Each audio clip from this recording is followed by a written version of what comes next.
Thank you, Commissioner Painter, and thank you, other commissioners.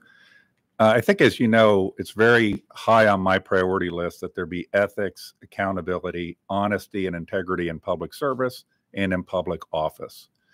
And that's important in Clermont County, and it's important for all of our elected officials.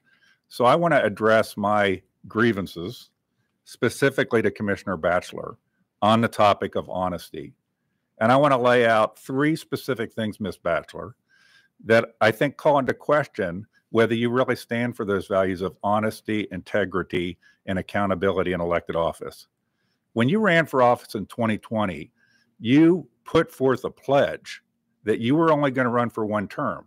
It wasn't a casual comment. You had an event about it.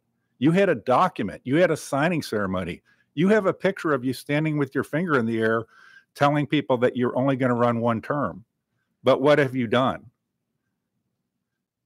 The second point that I'd like to raise that has to do with honesty, integrity, and accountability is the hiring of Jennifer Haley to be your assistant.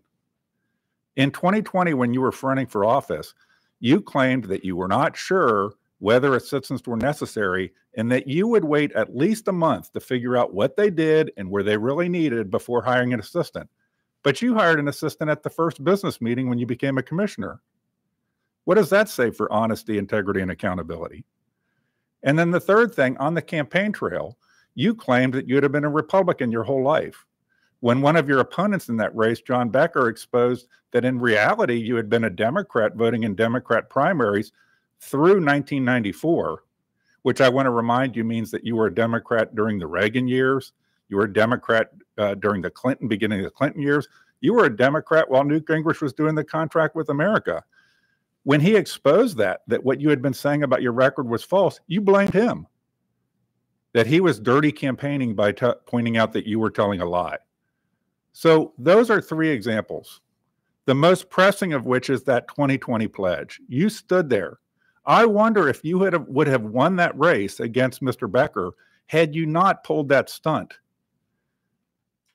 that commitment that you had, that you were only going to run for 1 term, that you could count on Bonnie Batchler, a woman of integrity. So I've mentioned accountability, integrity, and honesty.